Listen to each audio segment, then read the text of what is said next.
A lot of people start the conversations around consensual non-monogamy when there is an option. What if I came to you today and I was like her example, I met someone, this is how I feel about this person, how would you react to that? Would you say, great, go for it? Or would you say, whoa, I'm not ready for that yet? I don't know. I think my thing is we'd have to like talk about how we're going to start, like if we're really serious about this or not. Because like we've had so many conversations where we are like going to start and then we're not going to start, and it doesn't ever seem like real. I think, and this is like, I hope this is not offensive in any way. I'm more of like, if it happens, it happens.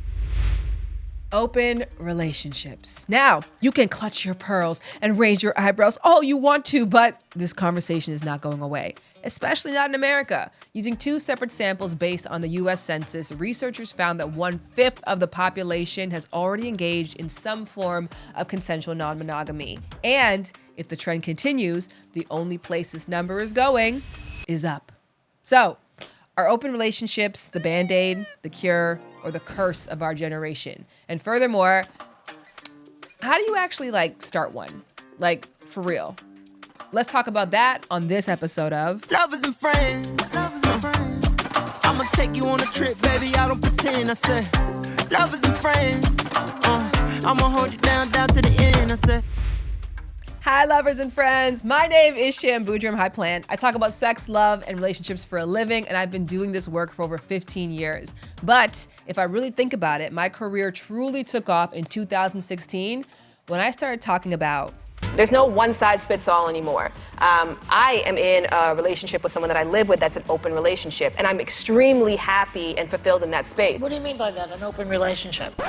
So if your man was out with another woman, wasn't sleeping with her, but was having intimate contact in a way, like talking in a certain way, that would you be mad then? Just curious. Do you want kids? How do you have the conversation with your children to explain your lifestyle? Because it is non-traditional. I don't think that you would then get pissed off if your man was out with somebody else. I don't know and you're home with the kid? Yeah, I can't foreshadow. How old is the kid? Deal breaker. Now, a lot has changed since that interview that I did with The View. And the main thing that I think has changed has been the way that Jared and myself communicate about and advocate for consensual non-monogamy. There is traditional monogamy, which is one person forever, which our grandparents usually upheld. Now today, it's modern monogamy, which is one person at a time. A lot of people are very capable at one person at a time. I saw that you're married, but you're in a non-monogamous relationship with your current partner? Yeah, oh, it's spicy in the audience, yes. Stop. I feel love, but then I feel judgment too. Relax, all right? Why do you think that's the right option for you? I believe that everybody's got 3 basic functions in life: to survive, to thrive, and to procreate, which means 1/3 of your life is driven by your sexuality and your sensuality. So I didn't want that 1/3 of myself to be blocked off, and I felt with the right partner, they would also want that part of me to thrive and be exactly as I choose it to be. So if this is the person that you're really committed to, you have to be concerned about, is it going to be that one of these other experiences are going to now pull you in a different direction? If that happens, is that the end of the world? No. Oh, no. It just means it might be the end of you two. Right. And then what happens? Well, that's what I'm saying. You're the ones that need to tell us what happens at that point. I'm walking you down that path, so then what happens? Then we both have a choice. Mm-hmm. So, and then that's the discussion. Okay. And that's where we talk. But when it comes to open relationships, some things for me, embarrassingly, have not changed at all. And Jared and I are going to open up about that for the first time at the end of this episode in the final segment. So stay tuned for that. But until then, we got a loaded conversation between our starring guests on this episode, Swaggy C and Bayleigh, a married couple with a new baby, but an old, inactive desire to explore C&M within their marriage. There is a lot of themes to pull from this episode, like what happens when C&M is one person's yum and the other person's, yeah, sure, if it makes you happy. It's hard because I feel like he would let me do whatever I want to do. And then also, the fear of him being offended by me actually wanting to start. Yeah, no, I think she's right. Because like I said, I don't care too much about other things. So this whole, open relationship or thing does not matter to me, I guess, as much. Like I want her to be happy, of course, and she feels like she wants to expand and for sure. And I don't mind having experience here and there, but it's never going to come from my side. However, what stood out the most to me during their interview were the hidden roadblocks that stand between being curious and open to consensual non-monogamy to actually doing the damn thing. I'm curious about consensual non-monogamy. I'm curious about consensual non-monogamy. I am very curious about consensual non-monogamy. I am curious about consensual non-monogamy. But what has stopped me from going forward with it has been a fear of making him feel inadequate. I also worry because somebody's gonna get hurt. Are they gonna offer something and ultimately realize that that's who they truly want to be with? What's stopping me from moving forward is most definitely my pride. Ooh, before we reflect on those community submissions, lovers and friends, let's talk about Zatima, the sponsor of the show and my current streaming obsession. Crystal Renee Hazlett and Duvall Ellis star in Zatima Season 2. TV's hottest couple from Tyler Perry's Sisters returns for a new season of navigating Black love. Now, we all know relationships are built on trust, but what happens when temptation is everywhere for both Zach and Fatima? And no spoilers, but one of our all-stars, lovers and friends, Jazzy, is on the show, and her character is there to make her presence known. That's all I'm gonna say about that, but if you watch the show, we should definitely sidebar afterwards. For the rest of you, get in on the tea of Zatima Season 2, plus stream Black culture and Black excellence with BET+. All you gotta do is visit BET.plus and then search for Zatima. Welcome back. Hi, Plant, you're still here. What you just heard is the lovers and friends community voicing some very valid and common concerns about crossing the C&M line. Because, one, what if curiosity does kill your cat? And the cat in this case would be your existing cherished relationship. Number two, how do you cope with jealousy? And three, if you say yes to polyamory or open relationships or threesomes even, are you also secretly admitting that the two of you aren't enough for each other? So, let's run down that list. Number one, yes, going from curious to active could mean the end of your relationship. You got to embrace all possibilities, which is why I also highly encourage you to embrace the pursuit of mastery in compassionate over communication.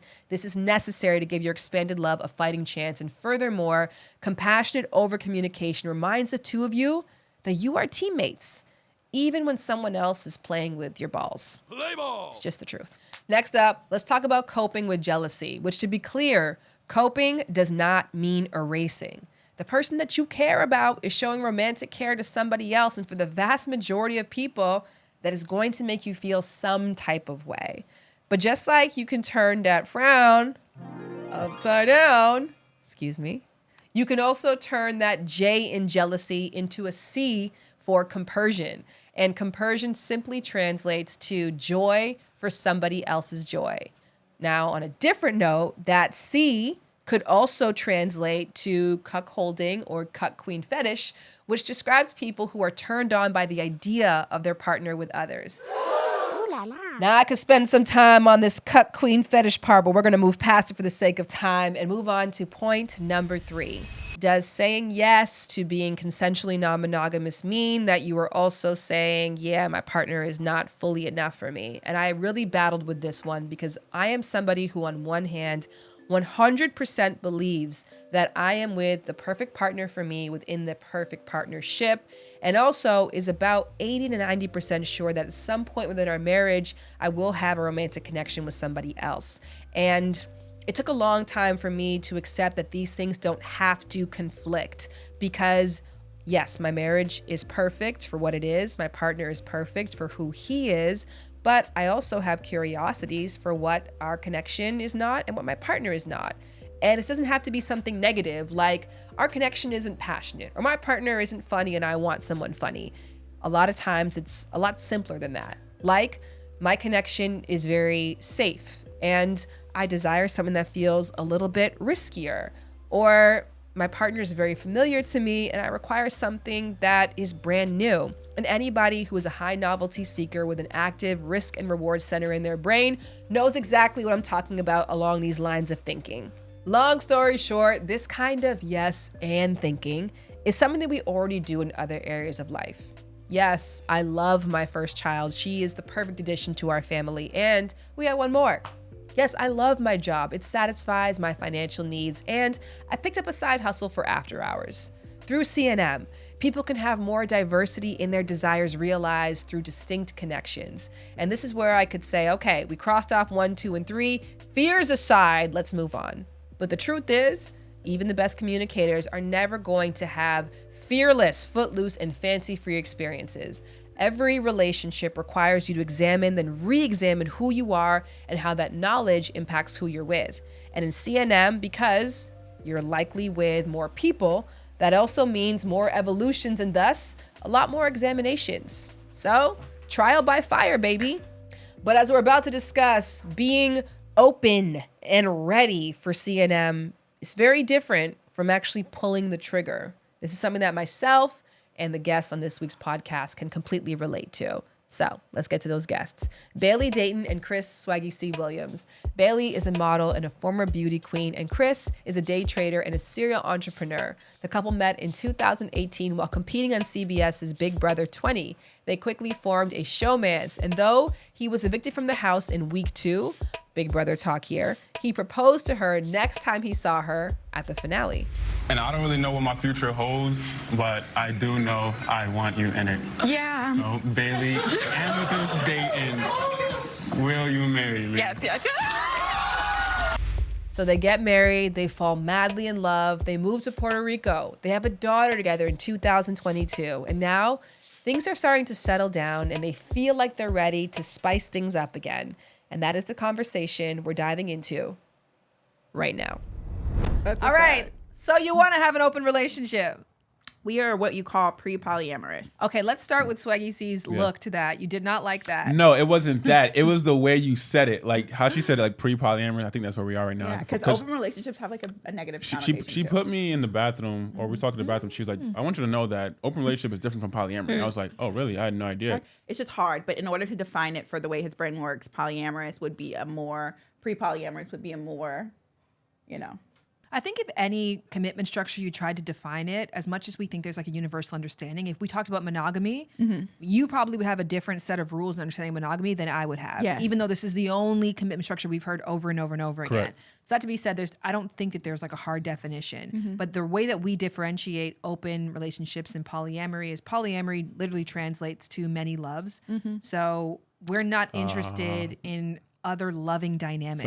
So maybe you're right then. So yeah, so maybe you're actually right about that. Continue. Just right. Yeah, so we're interested in experiences and moments, maybe relationships, but not necessarily open to love. So then I have the definitions all messed up. Yeah, we're all messed up. That is what I would agree with 100%. Okay. Hi, lovers and friends. So throughout this conversation, I'm going to have pop-ins with Dr. Monica Thompson, a licensed clinical psychologist and the owner and founder of Therapy for Queer People of Color. Now, I've been using Dr. Monica's presentation on consensual non-monogamy in my work for years. So it is genuinely my honor to have her featured throughout this interview to provide more clarity when needed. For example, helping us differentiate between open relationships and polyamory. Dr. Monica, take it away. Open relationships often refer to folks who are in a long-term relationships, often marriage, that decide to open their relationship or open their marriage to allow for external, like sexual relationships. And then polyamory is usually referring to folks who are open to or feel as though they have the capacity to have multiple loving relationships simultaneously. All right, well, I want to offer you the word consensual non-monogamy. That's just the umbrella term, whether you open, you're polyamorous, you're a swinger. We're definitely under the umbrella. We just don't know what little teardrop and is maybe, yours. Maybe we just under the umbrella. Maybe we don't need to define it. Maybe you don't need to define it, actually. We can figure it out. But yeah, let's break this down because we have different personality types. So even the jump, we started thinking of this whole open/polyamory, which is we'll name it right now, because Swag is a workaholic, and we had gotten to a point in our relationship where he was like, you know, people have given me crap for not providing financially on the level that they expect my life to be, because they're like, you deserve all this stuff, and he needs to do more. People got and gave him that crap, so he went. Oh girl. Don't get me started on that. So a lot of our people. first year together, we were just fully in love, just happy, nobody bothering us. And then as time went on, a lot of people outside world internally would just come at me and say, hey, Bayleigh should be doing this and that, living this life. Like, you got to provide more. You're not the person we want for her. We'd rather her date somebody with the 9-to-5, this and that. So you're going to be living off of caused, her. yeah, exactly. So it caused me to go into a black hole to focus on my career. And then my career took off, like severely took off to the point to where I got obsessive over it. And I wanted to triple down, even though like at that point I was financially well to where we could like retire. Yeah. But I was obsessive over it because of what I heard for a year and a half straight, that I started neglecting her because I wanted to like make so much more money to provide. And that's how the conversation came up months later. And it was hard because I'm the type of person that's like lovey-dovey fairy tale. I'm like, I just need you, babe. It's fine. We'll figure it out. You know, but he's like, no, like this is what the pressure I'm getting. So I'm going to focus on that. So I got really lonely. And then I was like asking him like, hey, like, would you mind if I had a girlfriend? And then he was like, and then that kind of like opened the doors and we started like talking. And then he's like, well, I don't really want, you know, a girlfriend, a partner or anything. If you have a girlfriend, maybe I'll just do like a, you know, a trip or, you know, what do you call it? Like a fling here and there. And I'm like, okay, This is you like know, years so ago. yeah, Yeah. this is like years ago. So then we talked about it and then pandemic happened. And then I was like, oh, I'm pregnant. So then it never really happened. And then now that we have Allura, this conversation kind of comes up because he's like, well, before you got pregnant, we were talking about this and I want you to have your experiences. And you had a pregnancy, a pandemic, and you were lonely. And so you haven't had any social interaction in years. Well, how you explained it was actually like kind of terrible context behind it. Only because I think she skipped out a part where we did that out of like negativity, right? Neglect. 'Cause I was lonely. And then you didn't get pregnant in the pandemic. It was a year. Technically it was a year and a half later. Yeah. So during 2020, it was all neglect. In 2021, we started working on ourselves, and then we got pregnant. And then after pregnancy, we got to the point to where she was saying that she was good, she doesn't need anybody else. So like, how do we even navigate it? Because I wanted this 3 years ago, but now I feel like you fulfill all those needs that I wanted. But now we're both in a situation where we both feel like this is still something that we could still enjoy it. Yeah, because in how a better light temporary now. is this? You know, exactly. You know what I mean? So That's fascinating. Isn't it crazy? it's kind of like a It's a very whirlwind. complicated. Yeah. And then so it's like, how do you navigate that? How do you throw somebody into that? And then if it is just one-offs or experiences, because I'm more experience-based, but I do have this thing where I can have multiple loves or many loves for lots of people, and I don't necessarily take away from my main partner. And then, but that also is a problem because I don't ever want him to feel neglected. But I feel like I just have lots of love to give. Well, that's polyamory is like rejecting of the scarcity model of love, wherein if I give love to you, I may not have enough left over for you. Right. It's thinking of love as something abundant and even in many cases renewable. The more that I love, the more love that I have to offer other people. That's how I am as a person, and that's how I've always been. But that is not something that really can be translated to relationships. And so I understand that. So a lot of the times when I come into relationships, I come in kind of knowing that the way that I love is not going to be something that people are comfortable with. So I normally just kind of like sacrifice that part of me in order to be in a monogamous relationship. And that's how it always has been. So it's hard. So it's like he knows that about me, but he's not like that. So we're not the same in that way. Yeah, and I think we're more so getting towards the same now, where like when we first met, like I didn't grow up in like a two-family household or anything like that, but like I was always taught like monogamy, man, woman, boom. Like I wasn't taught anything about this whatsoever. And then coming into a relationship, like I didn't know like her past in terms of like just being open, like loving all people, things of that nature. So like as the years went on, I started to learn and understand, and then actually agree now in our 4th year of marriage, 5 years of being together. But we came into the relationship just two different people, just meeting and just fell in love. And I think that now we're getting more into our individual selves. I think both of us kind of lost ourselves in the other person in our first year because we came off a TV show. It was a terrible TV show to where we feel like we only had each other. And it happened quickly. We got engaged after only 23 days of knowing each other. Yeah. Like it was the most insane whirlwind thing. So we didn't even have time to be like, what's your dating history? Not at all. Like, We had, like we was doing that like while we were engaged. But then as time went on, like I said, we're starting to get our individuality back and we're starting to see like what works for us as a couple at the same time. Bayleigh, it sounded like even before you met Swaggy, this felt like something that was true to you. Yeah. And the thing is, I've always been open about that. So like I've had situations to where like I was engaged before Swag and like my ex-fiance would come over and my ex-boyfriend was there. And like we like there's lots of fluidity in my life. And I've had boy relationships and girl relationships. And I've just been very open, but I never thought it was an issue until marriage came. So like when we got married, it was more this like, you're married now. All that stops. There's no contact with exes. You can't do this. There's no fluidity. And that was societal, not societal and I won't say her name. We did marriage counseling. Our marriage counseling. And they were like, absolutely not. And we were like, oh, God. And that wasn't from a place of we was like just engaged. In the first 10 days, all our family told us, hey, Like, we've been married for years. You got to go through marriage counseling. We're like, okay, cool, bring her. And it was overall a great experience because it gave us tools, but it was like, cut this person off, cut them off. Yeah. So we thought that's how marriage was supposed to be because we just wanted to be together for the next 50, 60, 70 years.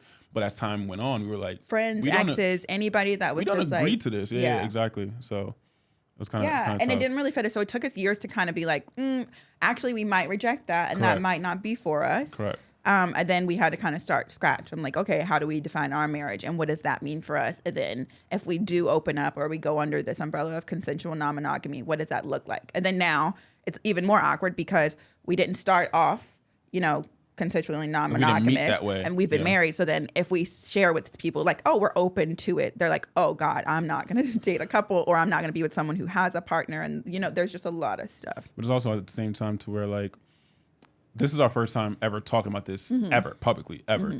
So like, I mean, even like kind of mentioned to friends, like everybody kind of thinks like something must be wrong for us to even. Or they get so sad. They're like, no, not you guys. You guys are perfect. Why would you do that? Please don't. And I'm like, we love each other. Yeah, we feel great. We feel happy. Yeah, but outside that disappoints your expectations of us. Yeah, it's really hard to talk about it. And I wonder how. Like, I know, like, obviously you're interviewing us, but I wonder how if you ever had to navigate that whatsoever early on or not. You never had to go through that. Well, we were slightly different because we started out. Okay, that way. That's different. So okay. in essence, we started out as fuck buddies. I always differentiate because we then became friends with benefits months later because we weren't even friends to begin with. I was like on the fritz of deportation and just looking for someone to have sex with. Yeah. And I was not emotionally in a place where I could commit. Neither was he. And so he lived 5 minutes walking distance. Oh, period. And we had great sexual chemistry. So I was like, convenient. Yeah. And then just as time went on, we were like, oh, we actually have a friendship here. And then as more time went on, we're like, maybe there's some romance. And then I was away on a trip in New York and I went on a really great date with this guy and I had an awesome time. And I think I like posted a picture of him because this guy was super fine. Period. And then Jared texts me something like, is our love not romantic? And I'm like, our love? Like, what do you mean? And then I was like, I allowed myself to reflect and I was like, maybe I do love my friends and benefits. And I'm like, okay, well, how does this look? Because I enjoy the life that I have, but I enjoy the connection that we have. And as it's deepening, we should change the label, but why should we change the rules if that's what led us to this successful point? Exactly. So then we were like, okay, open was the word that we used. And we engaged in that in the beginning, but that honestly became an obsolete part of our relationship pretty early on to us becoming more serious. And I don't think that was out of like kind of like your counselor, like time to stop it down. It was just like circumstances. We started a business together. We just got more busy. Then we got married. We weren't meeting anybody new. And then we had kids. And so maybe now we're more open to the idea now. Yeah. But I think I want to reflect on the like why you came into it, because I used to be of the school of thought that the only way to enter into consensual non-monogamy is if it's a reflection of who you are, not what your other partner is not. Like, I am somebody who's polyamorous. I'm not polyamorous because my partner's not providing enough love and I need to supplement. Yeah. That's not really true though, because there's a lot of different ways to love and different dynamics. And for some people, inviting in somebody else to stabilize their relationship is what works and works long term. But I'm getting kind of a mix of both from you guys, where it's half how you naturally are, but also half circumstantial to how the relationship was. I think you're right. It is absolutely both. It's mostly how I am, but I go into relationships with this is how I am. In order for me to be completely fine with being monogamous, these are the things that I need. So I can be monogamous, but you got to give me a lot of things so that I can, so it's sad to say, but I just wasn't in a space to where I was busy enough or I couldn't express myself enough. I'm a very expressing person. Like, I like love, I like touch, I like sex, there's things. So then if we are going a month without love, sex, you're not sleeping with me because you're working overnight, because he physically works overnight and sleeps during the day. I was just a single person. So then I'm like, oh, how can I entertain myself? And then I go to what I naturally want to do. And I don't want to step outside of my relationship. So I was just sitting alone in a pandemic in a building, and it wasn't a healthy space. You never want your partner or partners to feel as though, it's sort of a thing of, if I'm not getting what I want from you, then, you're replaceable, or what you bring to this relationship is replaceable enough for me to just, pop someone else into that area and pick up the slack. No one wants to be on the receiving end of that. So obviously it's not ideal. But what I will say is that people come to non-monogamy, people find their way to non-monogamy for a variety of different reasons. And I think going back to that malleability of relationships, if you come to non-monogamy, some books enter non-monogamy from a history of cheating or from, a history of, in their case, neglect or not feeling like their needs are being satisfied. However you find your way to exploring or considering non-monogamy, I think what's more important is what you do with that moving forward.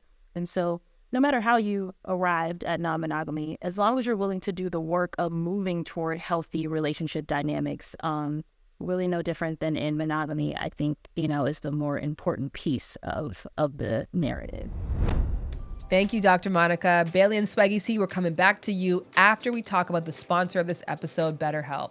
Now, as we're discussing, getting to know yourself is a lifelong process, and therapy can enrich this journey by deepening your self-awareness and providing clarity through therapeutic techniques like motivational interviewing. Sometimes we're not even aware of what we really want and why until we talk things through. And if you know what I mean because you've been having these thoughts, then I want you to consider BetterHelp.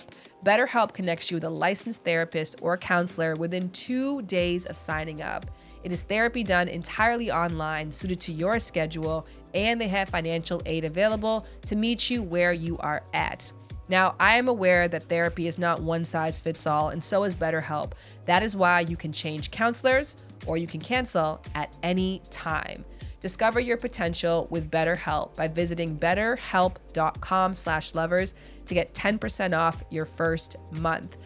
Furthermore, any of my listeners out there who have used BetterHelp, I want to hear from you. Please DM me or email me. Once again, that is betterhelp.com/lovers for 10% off your first month.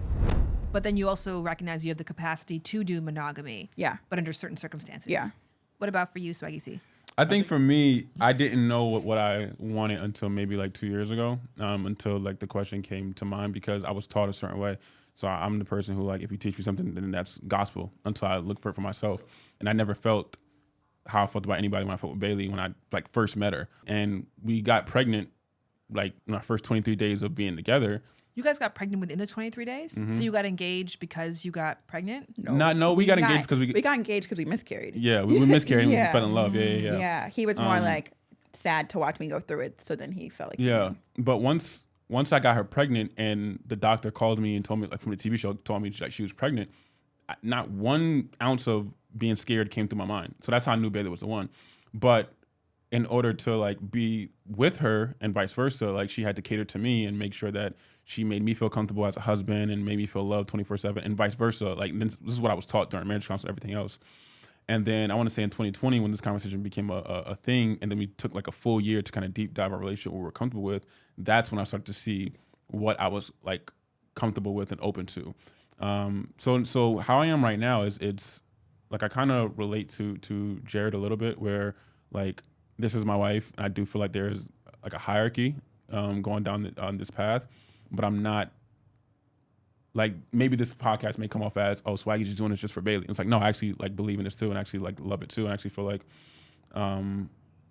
Initially, our agreement was like, you work, and if I let you work, then you let me have a girlfriend. It wasn't That's him basically getting what it was. a girlfriend Yeah. or him being open in any way. It was just like, I get the girlfriend, and then I'll leave you alone. That was our initial and agreement. it sucks because I never wanted to be alone from Bayleigh. I just loved the feeling of making money, having her do whatever she wants to do with it, giving her mom whatever she wants, my mom whatever she wants, my brother. I like that feeling of providing. It wasn't like I just wanted to be alone from Bayleigh. I loved Bayleigh to death, especially before all this even happened. I spent every moment with her. Like even before when we were together, before we even had any money, she was like, you're a little too clingy sometimes. I don't know if you remember that, but this is our first year together. You know what I mean? Then it kind of switched. You know what I mean? So, yeah, no, it wasn't my idea at all. But and honestly, he loves me great. Don't get me wrong.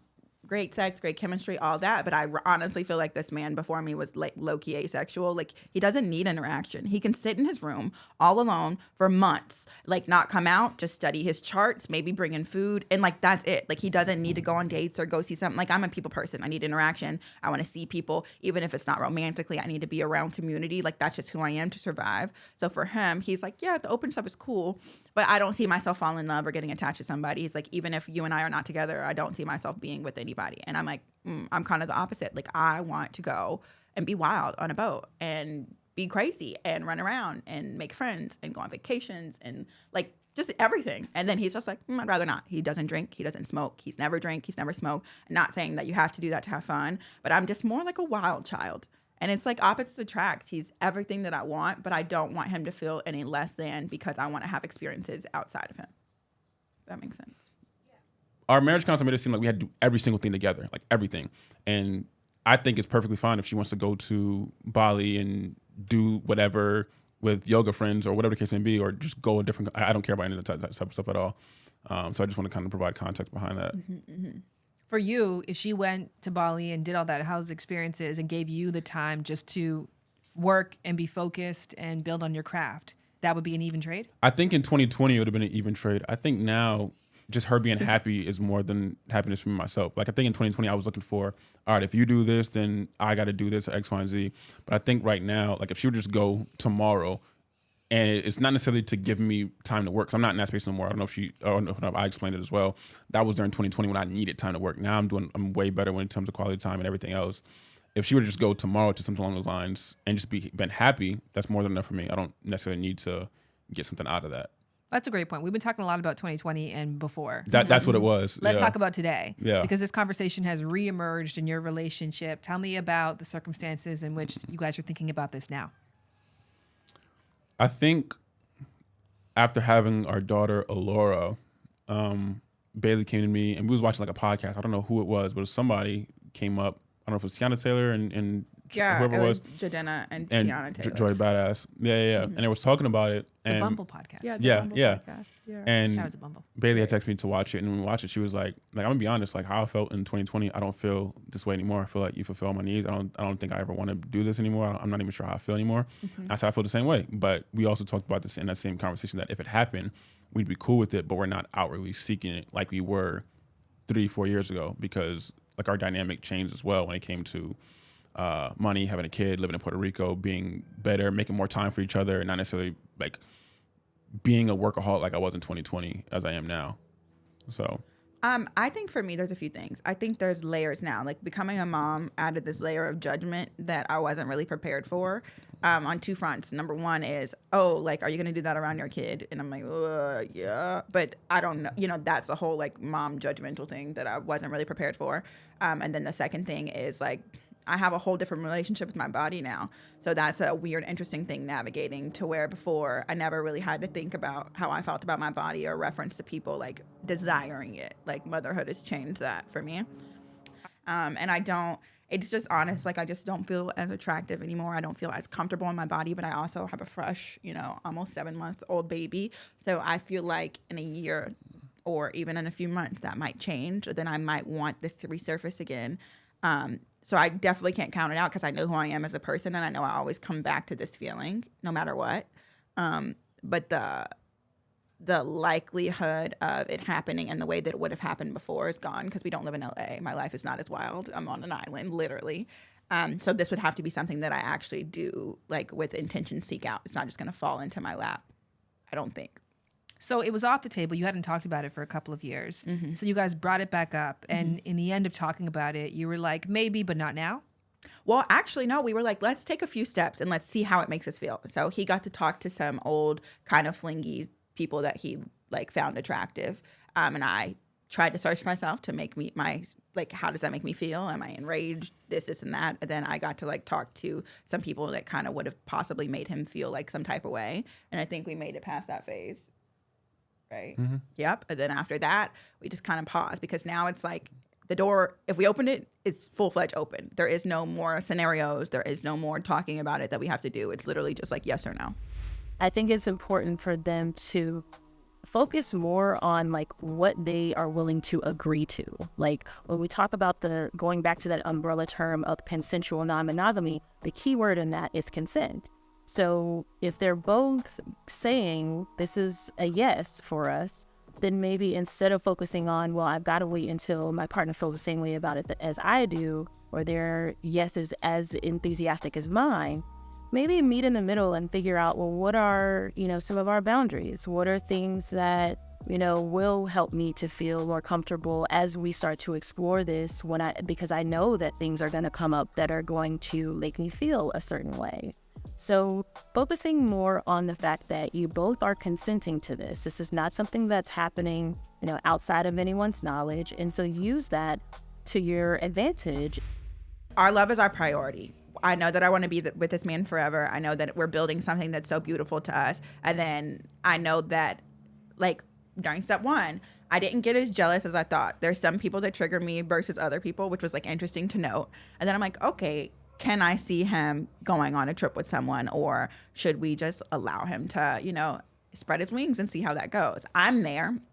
And then that got to a point to where I was like, I really don't know if I'm actually serious about this or if I'm just bored. Like, I don't know, what I'm doing. And it's, like, weird, too, because I'm like, I think people don't understand, like, the heaviness that monogamy brings. Like, it's so joyous. But, our parents used to, like, mask it as, like, yeah, we've been married. My parents have been married for 37 years.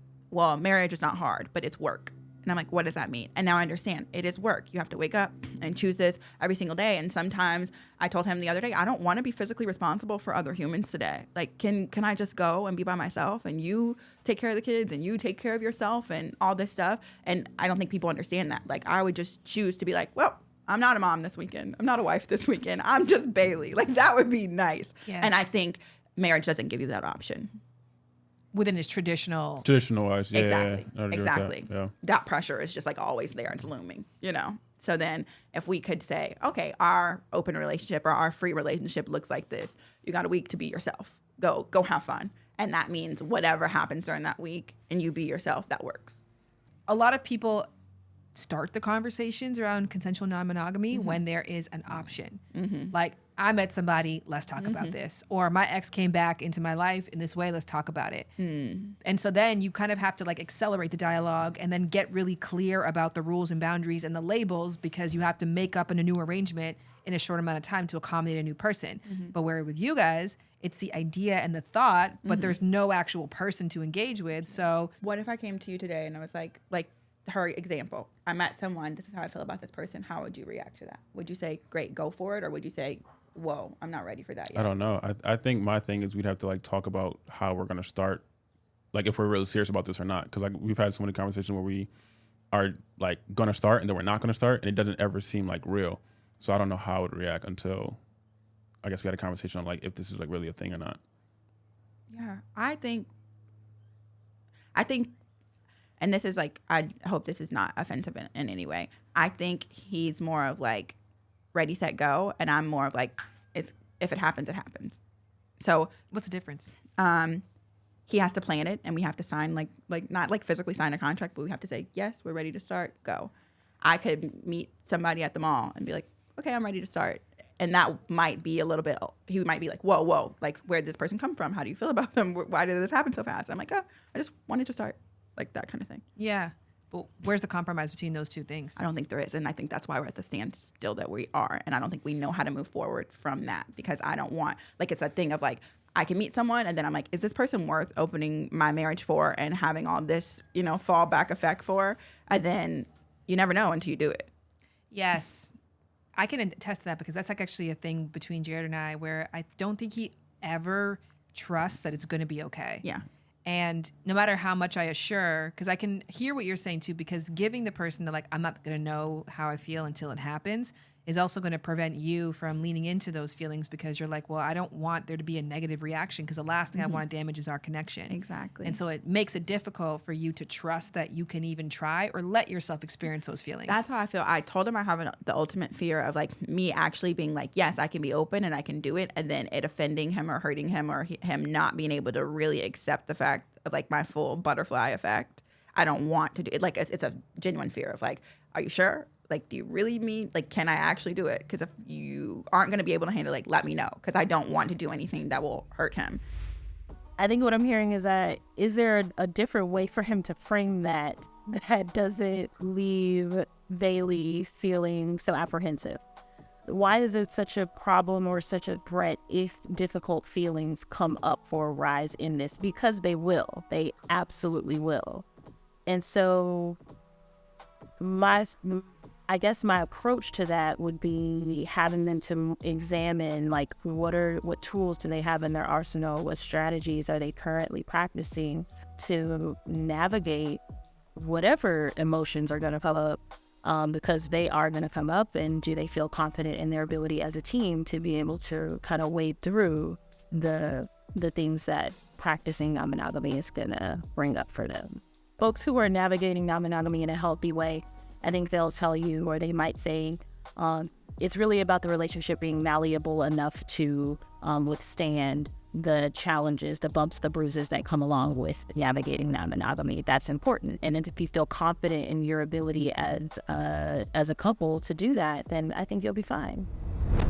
I told you this interview is hot, and if you can stand the heat, get on in this kitchen because we are cooking with HelloFresh. What are we cooking? Well, that's up to you. One of my fave things about HelloFresh is they now have 40 weekly recipes to choose from. HelloFresh cares that you and your family are eating good, which is why they promise diverse options to accommodate your dietary desires. And that is also why they have their 7 days from farm to table promise. A current family favorite is the chicken and mushroom risotto, and a personal favorite of mine and Ryu's is the barbecue chicken and pineapple flatbread, because yes, we are pineapple on pizza kind of gals. Fight us if you must. Fun fact, every plate is now owned by HelloFresh, and with a wider array of meal plans to choose from, there is something for everyone in every budget. I love switching between both brands, and now listeners can enjoy both brands at a discount with me at Lovers and Friends. So, go to HelloFresh.com/Lovers60 and use Lovers60 for 60% off plus free shipping. There is a reason why HelloFresh is America's #1 meal kit, so go and try it for yourself. Go to HelloFresh.com/Lovers60 and use the code Lovers60 for 60% off plus free shipping. Are you sure? Like, do you really mean, like, can I actually do it? Because if you aren't going to be able to handle it, like, let me know, because I don't want to do anything that will hurt him. What's your response to that? I don't know. Like, it's a different situation because, I don't like it's like you said. I don't know how serious we are about it. Like, this is not something that, like, we're serious enough to like look into it and talk about it and stuff like that. But it's not serious. We're like, we've been discussing it for 12 months straight and like really trying to make steps. But would it take 12 months straight in order to jump into it? No. But I don't think it's effective to talk about it all in January, and then you come to me in February and say, I don't need it no more, I don't want it, I just want you, and then March we don't talk about it. And so then the back and forth is what's throwing you off. Yeah, I think it's more so that, because it's like, again, like I said, January we talk about it, February you say you don't need it, you don't want it no more, you just want me, then March we don't talk about it, then in April we talk about it again. It's like she'll come to me randomly, and not randomly, but like after we have an amazing date or an amazing trip or amazing sex or amazing something, and say she doesn't need it no more, doesn't want it anymore, and I'll like agree and say that same sentiment, and we'll really like feel that and believe that, and then 2 months later it'll like resurface. So it's more so that it's not like my response is why she'll say, oh, I don't want it no more. No, it's because we have like an amazing time together doing something, or something that reminds us of like our foundation, and then it kind of goes from that. And another thing is this, so when I was originally telling you about like, we're good right now and we have a baby, newborn, you know, sex after a baby is the best ever. It's more like a temporary high, and I don't know how long it's gonna last. I think we can stay in this place forever, and I don't want to ruin the space that we're in because it's amazing. But down the line, or like a month or off month, where I'm like, oh, I can revisit it again. I don't want that to be offensive towards him, or I don't want to be like, if we have a great month the next month and I'm completely obsessed with you, does that mean that it's off the table? Like, it's just a back and forth thing, because I do feel like he's enough, and I want to constantly reassure him that he's enough. But that doesn't mean that I wouldn't take more. Yes, I can kind of see from both perspectives. I'm not a therapist, and like, I'm just a fellow person, fellow consensual non-monogamist, in theory. Mm-hmm. There we go. we got a new club. Yeah. CNM, IT.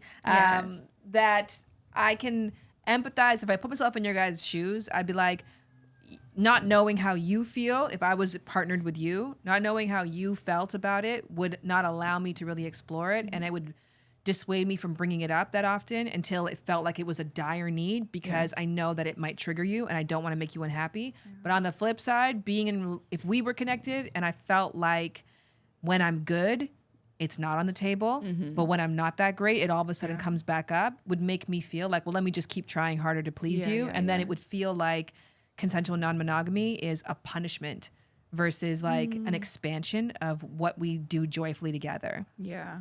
Do you guys feel like you're actually on the same page with what it looks like to engage? Like, when would you press that start button? You answer that. Oh, are we on the same page though? You answered. I feel like it's hard because I feel like he would let me do whatever I want to do. So if I said I'm ready to start, he would be like, okay, let's just gear up. Let's start. And if I'm like, no, let's not start, he would say, okay, let's not start. So it's more like me kind of deciding of like, is the fear going to overtake? And then also the fear of him being offended by it, me actually wanting to start is kind of looming too. So I think we could be on the same page, but I would have to like say, this is what I want. This is when I wanted to start. Let me outline it for you, send it to you in a document, you approve it, and then we can go. And that's not good for you? I'm not really that great at that, but I can do it. Because it sounds like kind of a dream scenario. Yeah. No, and it is. The and it is. power is with you. It is. But I'm like such a people pleaser, and I cringe at the thought of even his feelings getting hurt of me saying that that's even something I want to do. Like, you know, so it's more just like me being like, ugh.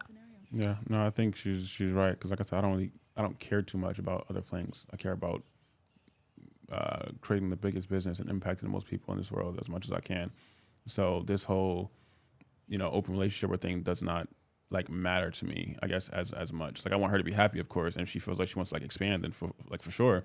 And I don't mind having experience here and there, but it's never going to come from my side in terms of, hey, let's start this, let's do this right now, because I'm too worried about the 100 employees I have that got to do payroll this week. How are you guys feeling right now? How do you look at me every question? Because, babe, I like to know how you feel, babes. It's annoying. Answer the question. No, don't make me. I'm not. No, Just every question you look at me. You're not going to be calling me annoying right now. I'm not. Sorry. I'm sorry. Just answer the question. I feel okay. I feel good. It feels hopeful. It just makes me feel like, okay, it's more in my cup. It's more in my, what is it called? The ball is in your court. The ball is more in my court than I thought. And that puts a little pressure on me, but it's kind of exciting. Cool. I don't have like response, I guess, to that. If we had a dream conversation in a year from now, what would be different about the way that you guys relate to each other? I think my dream case scenario would be he would feel more secure about the way that I love people outside of him, and he wouldn't have a doubt of whenever I'm not with him, it would never be a doubt that I would not come back to him. I think he would be able to be free in the ways that he would like, whether that be working more or trips, and we could be communicative about it, and it wouldn't be something explosive or scary for us. And I just think we would be able to throw away all of the stereotypical norms that we have like on us. Just be able to say, this is what works for us, and we stand firm in that. And those are still kind of hard to shake off. Absolutely. Even the whole comments of like, why do you want to be married anyway if you're just going to be open? That bothers me. I just think it's just like the way people just throw their opinions on your situations about everything. It just bothers me. So I'm working through not giving of what people think about me.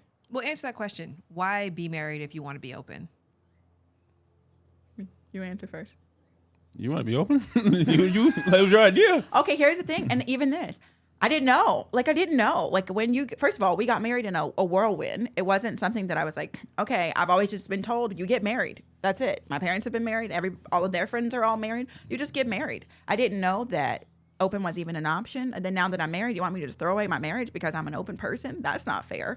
So it's not necessarily I'm saying, well, I can have my cake and eat it too. It's just like, this is just how I was born. This is who I am, and I want to be able to express myself. I didn't know that marriage was something that I had to say, I can't be married if I'm an open person.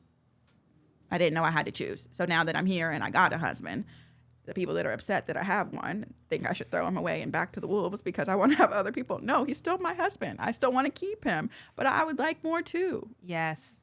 There's a difference between the no but and the yes and conversation. Yeah.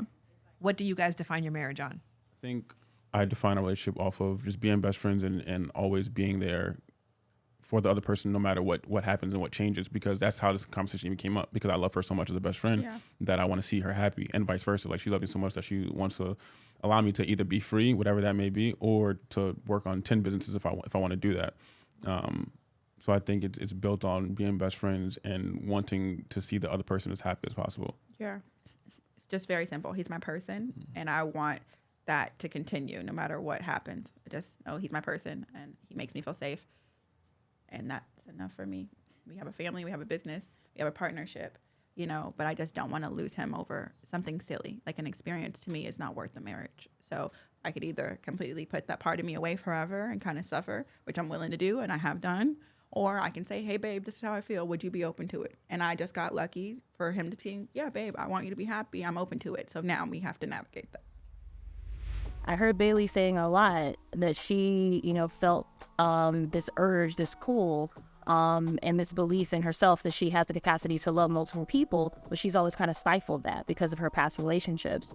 And is she willing to move through life stifling this part of herself that, it seems like is going to keep resurfacing for her? So really understanding, like, what are your individual needs and how do you want to engage with people that you love in a way that's honest, in a way that's authentic and genuine, and in a way that allows you all to get your needs met. Rip the bandaid off already, land the plane. If you're gonna, take some steps, and it sounds like you're having the conversations that you need to have. Really, no matter how much, thinking about it, talking about it, reading about it, researching about it you're doing, it's not going to be the same. There are a lot of things that are going to be completely different that you never even thought about once you actually get into the practice of it. And so I would say my advice to them would be to just go for it. Huge love to the guests on this episode. You can follow Swaggy C and Bayleigh on Instagram. Here is Bayleigh's handle. It's Bay with 2 Y's and Day with 2 Y's. So Bay Day, but more like Bay Day. You can also find Swaggy C at Swaggy C TV. And when it comes to Dr. Monica, the best place to go is therapy for QPOC.com. Again, it's therapy for QPOC.com. Up next, Jared and I have a lot to talk about as we discuss where we stand, or really why we're at a standstill when it comes to our open relationship. We have been consensually non-monogamous in theory for what? Years. Yeah, but I mean, are you jumping to like all the way having sex with somebody? Is that where you're jumping to? There was a time when you were pregnant where you sent your boobs to somebody. As discussed in my conversation with Bayleigh and Swaggy C, a huge mistake people make when attempting CNM is going from 0 to 100 real quick, rather than taking intentional experimental baby steps from there to see how far they want to go. For example, before inviting a new romantic interest into your life, try and see how it feels to have one in your ear with Dipsea. Dipsea is an app full of hundreds of short, sexy audio stories designed by and for women. They bring scenarios to life with immersive soundscapes and realistic characters. Discover stories about second chance romances, adventurous vacation flings, and hot and heavy hookups. You might be thinking, erotic audio, Shan. What does that even sound like? And I'm so glad you asked. You talk less in my head. Yeah. You were less stubborn than mine. That doesn't sound like me. It doesn't. Dipsea has stories for straight and queer listeners, and 56% of stories are voice acted by people of color. Expect new content every week, and also expect to find soothing sleep stories, wellness sessions, and sexy stories that you can read. Let Dipsea be your go-to place to explore your fantasies and to get some inspiration on how to do you or somebody else better and wetter. Usually they offer a 1-week free trial, but for our listeners of Lovers and Friends, Dipsea is offering an extended 30-day free trial. And all you gotta do is go to dipseastories.com/lovers. That is 30 days of free, full access to sexy in your ears with dipseastories.com/lovers. Also, anybody who has gotten Dipsea and has taken the plunge, I also wanna hear from you. So please DM me or email me about your experiences. Let's get into it. Yeah. What'd you hear? Me being the elected honorary open relationship spokesperson. I think that I had the initial reaction to think he doesn't want to be in this style of relationship. That was like the first thing that came to mind. And that always doesn't feel good when you're watching a couple. You kind of feel like, it would have been nice for you to find someone that actually gets joy out of you, doing that if they don't want to participate. But there's something in his answers that would feel like, oh, I'm doing this to make you happy because I actually enjoy everything else about you. And It just seemed like a minor incompatibility in their relationship. But then as I like started to think about it, I was like, he's an adult. If he says he's cool with it, then like they're cool with it and they're rolling. At least they're talking about it. A lot of these couples are not even trying to navigate through these feelings. They're just like, well, you're my person. I'm just going to lock these feelings off.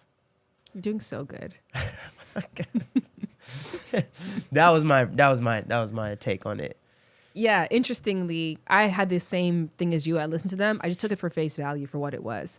What jumped out to me, what I made the episode really about, is there is so many hidden roadblocks between saying yes and actually doing it. Yeah. And I think that speaks heavily to our situation. Yeah. Because we have been consensually non-monogamous in theory for what? Years. Yeah, but I mean, are you jumping to like all the way having sex with somebody? Is that where you're jumping to?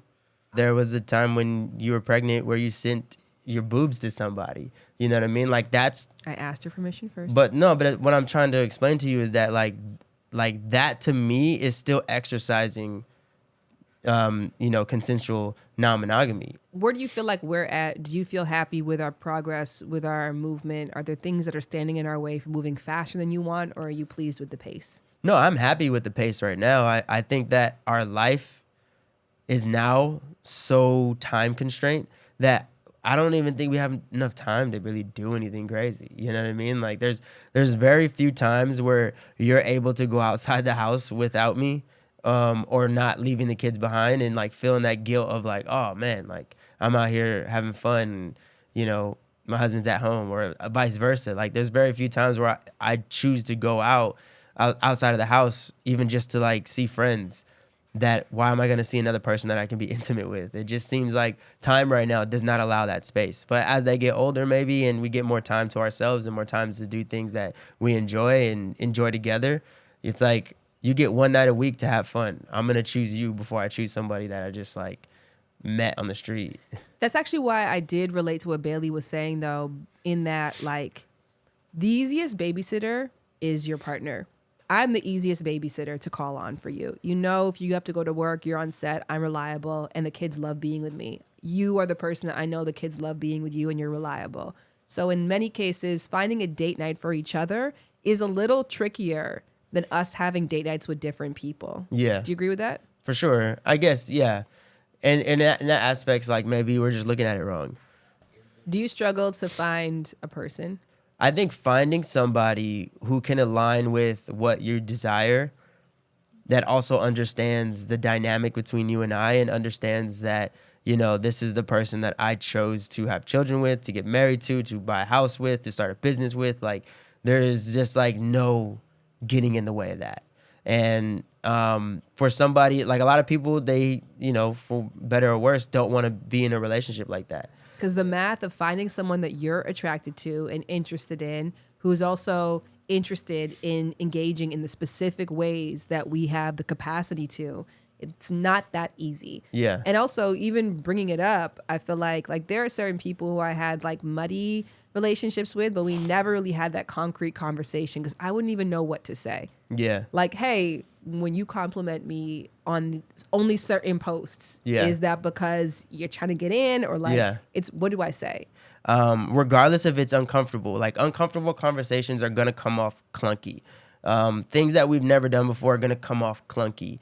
And I give more power to them to not only talk about it through themselves, but coming on a platform and sharing their truth to all these different people. And, that's tough, especially because they don't owe anybody who's listening an explanation. They have the understanding between them two. Yeah, I think it's really inspiring to listen to them, to hear the clunkiness, because that's how you get the catalyst for conversations in your own dynamics, because they brought up things you may have never even thought of before.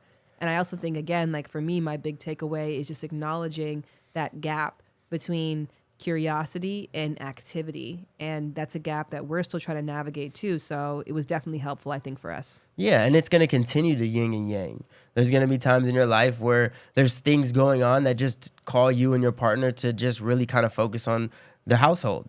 And that's fine too. I think like I hate the pressure of you are open, so you need to be active right now. And it's just kind of like, let it be organic and natural.